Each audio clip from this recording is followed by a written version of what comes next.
नमस्ते, अभिवादन आपका इनोसेंट इन्वेस्टर के इस नए वीडियो में कल की बाजार की बात करेंगे। आज की कैंडल बहुत बुरी बन गई। रेड कैंडल आपको दिखाई दे रही होगी। जहां पर हम खुले वहीं से बिक वाली चालू हो गई और जहां पर हम क्लोज किए वो दिन का लोवेस्ट पॉइंट था। ठीक है, open is equal to high है, लो इज इक्वल टू लगभग क्लोज है। ठीक है, ऐसी क्लोजिंग कभी भी अच्छी कही ही नहीं जा सकती, भले ही आप इंपॉर्टेंट लेवल्स के ऊपर बंद हुए हों। ठीक है, ग्लोबल मार्केट से आपके लिए बिल्कुल फ्लैट से संकेत हैं। ये कैंडल आपको नेगेटिव इशारा पहले ही दे चुकी है और एफआईआईज ने तो ठीक है जो भी किया, आज मात्र 386 करोड़ की खरीदारी की, लेकिन डीआईआईज की तरफ से आज भी बड़ी बिकवाली हुई, यानी कि उनको 18,000 के ऊपर का रेट बिल्कुल भी पसंद नहीं आ रहा है बाइंग के लिए। गैप अप होने पर प्रॉफिट बुकिंग आती है और जैसी आज आई ये एक्सपेक्टेड भी थी। एक्चुअली डेटा भी ऐसा ही बना हुआ था, इसीलिए मैंने आपसे कल बात बोली भी थी और कुछ यहाँ पर एक्स्ट्रा बात मैंने आपसे नहीं बोल दी थी। बिल्कुल नेचुरल सी बात है, बिल्कुल नॉर्मल सी बात है जो मैंने आपसे कही थी। ठीक है, रही बात लेवल्स की, तो आज लेवल्स ने मदद करने की कोशिश की। देखिए, एक लेवल था ये वाला 161 का लेवल था, ये आपको कल बताया गया था। उससे पहले ही बाजार रिवर्स कर जा रही थी और ये कितना फॉर्चुनेट कंडीशन बना देता है जब आप ट्रेड नहीं लेते हो। खैर, जो लोग यहाँ पर ट्रेड लिए थे उनको पहला मौका दिया, फिर ऊपर चला गया। ठीक है, प्राइस फिर से नीचे आया, फिर से ऊपर जाने लगा, तो वो लोग अगर किस्मत के धनी नहीं रहे होंगे तो उनको बेस्ट पॉसिबल प्राइस नहीं मिला होगा प्रॉफिट बुक करने का। अब यहाँ पर लगभग 5 पॉइंट से ऊपर से ही रिवर्स कर गया, 5 पॉइंट से यहाँ से, 7-8 पॉइंट यहाँ से।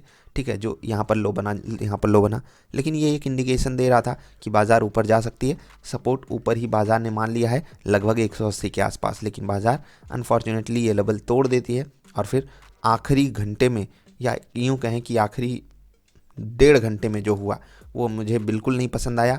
उससे पहले जो हो रहा था मुझे नेचुरल फिनोमिनल लग रहा था, लेकिन उसके बाद लग रहा था कि बड़ी बिकवाली की गई है। मतलब काफ़ी ज़्यादा वोलाटाइल हो गई थी उस वक्त मार्केट। ठीक है, बात करेंगे कल लेवल्स कौन से काम आएंगे, लेकिन पहले कुछ ज़रूरी बातें। ठीक है, तो ये बात जो आपके सामने लिखी हुई है इसको पढ़िए। जकरबर्ग साहब ने, मेटा के मालिक, या यूँ कहें फेसबुक, व्हाट्सएप, इंस्टाग्राम के मालिक ने क्या लिखा? Today I am sharing some of the most difficult changes we have made in Meta history. I have decided to reduce the size of our team by about 13% and let more than 11,000 of our talented employees go. We are also taking a number of additional steps to become a leaner and more efficient company by cutting discretionary spending and extending our hiring freeze through Q1. ठीक है, ये hiring freeze करके रखे हुए हैं Q1 तक और अभी 11,000 एम्प्लॉयज़ को, जो कि बैठता है लगभग 13%। ये बहुत बड़ा नंबर है और ये बहुत बड़ी न्यूज़ है। ठीक है, इन्होंने बाहर कर दिया, माफ़ी तो मांगी है, लेकिन उस माफ़ी का क्या कहें। ठीक है, अब ये हुआ क्यों मैं आपको समझाना चाहता हूँ। ये यहाँ पर बोल रहे हैं कि I want to take accountability for this decisions, मतलब इसके लिए मैं अकाउंटेबिलिटी ले रहा हूँ, मैं ही जिम्मेदार हूँ। And for how we got here, हम यहाँ क्यों पहुँचे, आई नो, मतलब वो कह रहे हैं कि हम यहाँ पहुँचे इसके लिए मैं ज़िम्मेदार हूँ, मैं उसके लिए अपने आप को ही ज़िम्मेदार मानता हूँ। वो बोल रहे हैं कि this is tough for everyone, सबके लिए ये टफ़ है और मैं specially sorry for those impacted, जो लोग इम्पैक्ट हुए हैं मैं उनसे माफ़ी मांगता हूँ। वो तो कह के निकल लेंगे, लेकिन जो एम्प्लॉयज़ थे जिनको रियल में प्रॉब्लम झेलनी पड़ेगी, हम और आप शायद सोच भी नहीं सकते। सोच वही पाएगा, समझ वही पाएगा जो सच में ऐसा कुछ फेस किया होगा, अदरवाइज हम सिर्फ कहानी बनाए रह सकते हैं। ठीक है, बात करूंगा मैं इस पे इन डेप्थ एनालिसिस होना चाहिए। ठीक है, कल भी मैंने आपसे कुछ बातें कही थी, अभी उस पर भी डिस्कशन होगा। ये हुआ कैसे, हम यहाँ आए कैसे, फेसबुक, इंस्टाग्राम, व्हाट्सएप यहाँ पहुँचा कैसे? At the start of Covid the world rapidly moved online. World यानी कि दुनिया ऑनलाइन आ गई and the surge of e commerce led to outsized revenue growth. ठीक है, रेवेन्यू ग्रोथ इनको बहुत बढ़िया मिली और इसी कारण इन्होंने इन्वेस्टमेंट वगैरह कर दिया। ठीक है, उम्मीद यही थी कि लोग अब आए हैं तो यहाँ पर कम से कम रहेंगे, लेकिन ये पॉसिबल हो नहीं पाया। देखिए, इन्होंने बताया है कि हमने significantly increase our investment, unfortunately, दुर्भाग्य से this did not play out the way I expected. बिल्कुल है, बिल्कुल मानी बात है ये। आप देखो, डिमोनेटाइजेशन के बाद इस वक्त ऑल टाइम हाइस पे कैश होल्डिंग है इंडिया में। क्या लोग ऑनलाइन पेमेंट करने लगे? आप खुद सोचिए। यूपीआई बहुत सक्सेसफुल चीज़ हो गई, लेकिन उसके बावजूद भी कैश भी अपने आप में किंग ही बन करके बैठा हुआ है, यानी कि कैश अभी भी राजा है, भले आप यूपीआई का हो हल्ला उड़ाते रहो। जो सबसे बड़ी बात है इनके वक्तव्य की वो थी, not only has online commerce return to prior trends, जो पहले के ट्रेंड्स थे उसी पर लौट के ही नहीं आया, but the macro economic down turn जो हो रहा है ना ग्लोबल मार्केट्स में, वो उसकी बात कर रहे हैं कि सबसे पहली बात तो यही हुई कि जो ऑनलाइन कॉमर्स था वो पहले की तरह वापस लौट करके आ गया, और दूसरी चीज़ जो ग्लोबल मार्केट में स्लो डाउन आ गया, इसने कंपटीशन बढ़ा दिया, इंक्रीज्ड कंपटीशन, यूट्यूब शॉर्ट्स की शायद ये बात कर रहे हैं, एंड एड्स सिग्नल लॉस, ठीक है, गूगल एड्स की बात हो रही होगी, उनसे इनका कंपटीशन बड़े लेवल पे है, तो वहीं से इनको रेवेन्यू पे डेंट मिला और इसी कारण ये सब हुआ है। ठीक है, ये बोल रहे हैं, बार बार रिस्पॉन्सिबिलिटी ले रहे हैं, ठीक है, इनको लेनी पड़ेगी क्योंकि डिसीजन बहुत बहुत बहुत बड़ा है। 11,000 मामूली लोग नहीं होते हैं, 11 लोग नहीं हैं, 1100 लोग नहीं हैं, 11,000 लोग हैं, और इसमें से बहुत सारे लोग बहुत अच्छी अच्छी पोजीशन पे होंगे, बहुत अच्छी अच्छी सैलरी पे रहे होंगे। खैर जाने दीजिए, हम उस पर कुछ नहीं कर सकते। कल मैंने आपसे एक बात कही थी कि जा कर के चेक कर लेना, कुछ बातें आपको पढ़नी चाहिए। आज एक न्यूज़, एक्चुअली एक आर्टिकल आया, large and mega deals dry up for TCS, Infosys, Wipro and HCL tech. कल मैंने आपसे कुछ बात कही थी ना कि क्या आपको इसमें स्टे इन्वेस्टेड, मतलब इन्वेस्टर रहना चाहिए या नहीं रहना चाहिए, इस पर आपको अपना स्मार्ट डिसीजन लेना पड़ेगा, क्योंकि यहाँ पर देखिए बातें कही गई हैं कि जो बड़ी डील्स हैं वो ड्राई अप यानी कि ख़त्म हुई हैं, सूख गई हैं।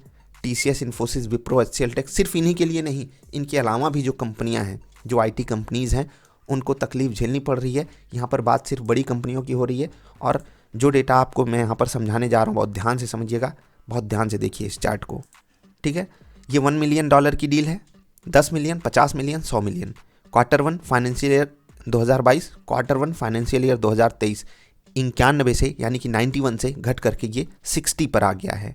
ठीक है, $10 मिलियन 44 से घट करके 21, लेस देन, क्या ही बोले यार, आधा हो गया, आधी डील्स मिली Q1 फाइनेंशियल ईयर 2023 में। 50 मिलियन की 8 ही रह गई, ठीक है, और 100 मिलियन की 5 से घट करके 3 हो गई। उसके बाद Q2 फाइनेंशियल ईयर 2023 पे आते हैं, यहाँ से कंपैरिजन कीजिए। ठीक है, 97 से 68, 31 से 17, 18 से 10, और सबसे खतरनाक बात कि जो बड़ी डील्स हैं, बिग डील्स, 8 थी $100 मिलियन से ऊपर वाली डील Q2 फाइनेंशियल ईयर 2022 में, और Q2 फाइनेंशियल ईयर 2023 में मिली एक भी नहीं, हाथ से गई 5 डील्स इन बड़ी कंपनियों की। अब ये हमको इशारा क्या दे रहा है, देखिए जब इनको काम मिलेगा ही नहीं तो ये काम कौन सा करेंगे, और जब काम ही नहीं मिलेगा तो इनको कोई बाहर से पेमेंट आ नहीं रही है, तो ये अपनी जेब से तो एम्प्लॉयज़ को पैसा देंगे नहीं, तो नई हायरिंग या तो कम पैसे पे करेंगे या फिर करेंगे ही नहीं। जैसे कि मेटा ने बोला है फ्रीज करेंगे, ये करेंगे ही नहीं। और इससे हमको एक इशारा समझना चाहिए, खासकर जो लोग इस फील्ड में काम कर रहे हैं वो ज़्यादा इंसाइट्स दे सकते हैं। अगर आपके कनेक्ट में कोई हो तो उनसे आप कनेक्शन जांच सकते हो कि क्या सब कुछ ठीक चल रहा है, उसी हिसाब से आप अपना इन्वेस्टमेंट डिसीजन लीजिएगा। बाकी जो IT इंडस्ट्री करके दिखा रही है, भाई देखो फेसबुक का जो डिसीजन है ये सबके लिए बुरा हो, लेकिन इन्वेस्टर्स के लिए तो ठीक ही है ना। इन्वेस्टर तो चाहता ही था कि ये सब हो, ये सब कंपनी करे, इसीलिए आप फेसबुक का स्टॉक देखेंगे तो 70% गिरा हुआ है एक साल में, और पिछले दिन शायद 5-6% ऊपर गया था इस डिसीजन के कारण। तो इन्वेस्टर्स तो खुश हुए हैं, लेकिन जिनकी जॉब गई है, जिनको तकलीफ झेलनी पड़ी, उनकी फैमिलीज़ को क्या झेलना पड़ा है वो हम सब सोच नहीं सकते। डिस्कशन अलग लेवल पे हो गया, लेकिन इन्वेस्टमेंट की बात है और IT स्टॉक्स में बहुत बड़ा पैसा इंडस्ट्री के लोग, या यूँ कहें कि हम आप में से बहुत सारे लोग लगाते हैं, क्योंकि हमको नो ब्रेनर जैसा स्टॉक ये दिखाई देता है, और बिल्कुल एकदम सिंपल सी बात कि ग्रोथ स्टोरी यहीं से हमको समझ में आती है। तो हमको देखिए, मैं बिल्कुल ये नहीं कह रहा हूँ कि पूरा पैसा आप यहाँ से निकाल लो, लेकिन इतना ज़रूर कह रहा हूँ कि अगर आप स्विंग ट्रेड वगैरह पकड़े हो और प्रॉफिट में हो तो कम से कम 50-60% तो, या यूँ कहें पार्शियल प्रॉफिट बुकिंग तो करनी बनती है इन सब न्यूज़ को देखने के बाद। बाकी एक बात हमेशा याद रखना, तकलीफ़ सबको पता है, इसीलिए ये सब स्टॉक्स आपको डिस्काउंट पे मिल रहे हैं। अगर सब कुछ अच्छा ही होता तो ये सब स्टॉक्स हवा में उड़ करके ना मिल रहे होते। आप खुद सोचिएगा और स्मार्ट डिसीजन लीजिएगा। कोई कन्फ्यूज़न हो तो कनेक्ट कीजिएगा, niftyindia.in विजिट कर लीजिए, वहाँ पर ड्रॉप योर क्वेरी का सेगमेंट मिल जाएगा। जील ये रहेगा आपके लिए पहला इंट्राडे स्टॉक, ध्यान रखना बहुत बेहतरीन लेवल पर है। इंडिगो आपके लिए रहेगा दूसरा इंट्राडे स्टॉक, आज भयंकर गिरा है। अब उम्मीद है रुक जाने की 1700 का important level. Godrej consumer products, क्या तकलीफ है? आईटीसी आज 2% ऊपर है और गोदरेज कंज्यूमर प्रोडक्ट्स आज 2% नीचे है। ज़रा इस पर रिसर्च कीजिए। खैर, इंट्राडे स्टॉक रहेगा ये कल के लिए। तो 3 इंट्राडे स्टॉक्स हो गए। लेवल्स की बात कर लेते हैं और फिर आपसे विदा लेंगे।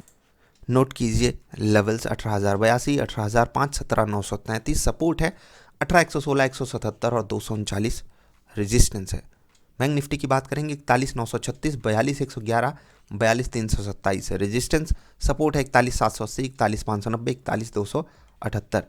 ठीक है, जिनको अंग्रेजी भाषा में चाहिए कि मैं नंबर से रिपीट करूं, क्या ही कहें यार। अब थोड़ी सी तकलीफ़ होती है मुझे अंग्रेजी पढ़ने में, नहीं बस वो बार बार एक ही बात 2 बार रिपीट करनी पड़ती है।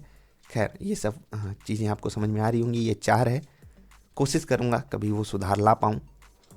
बेस्ट के सिनारियो तो यही होगा कि ये जो डेटा है ये डिजिटली प्रिंटेड रहे। खैर, जो भी होगा आपके लिए करने की कोशिश करेंगे। अभी वीडियो पसंद आई तो लाइक कर देना। जल्दी मिलेंगे ढेर सारी अच्छी वाली वीडियोज़ में। ओपनिंग के संकेत 1 मिनट देख ही लेते हैं, फिर आपसे विदा लेंगे। हेलो ग्लोबल मार्केट जी, ठीक है, बिल्कुल फ्लैट 18,207 ये फ्यूचर्स का रेट है, याद रखिएगा। ठीक है, प्रीमियम पे अभी फ्यूचर्स ट्रेड कर रहा है 18,207। ठीक है, लगभग 13-14 पॉइंट ऊपर अभी फ्यूचर्स है। क्लोजिंग बेसिस पे हम 120 पे क्लोज हुए थे, लगभग 75 पॉइंट का प्रीमियम जोड़ लो तो हम हो गए लगभग 18,195 और वहाँ से जी हाँ वही 18,190, 195 ये तो प्रीमियम का ही रेट है। उसके बाद जो रेट एग्जैक्टली आ रहा है वो 13-14 पॉइंट का ही है। तो हमारी जो ओपनिंग हो सकती है करंट मार्केट कंडीशन में 140 के आसपास ओपनिंग बाजार दिखा सकती है। ये डेटा डायनामिक है और बिल्कुल चेंज भी होगा, तो ध्यान रखते रहिएगा SGX निफ्टी पे। आभार आपका, नमस्कार।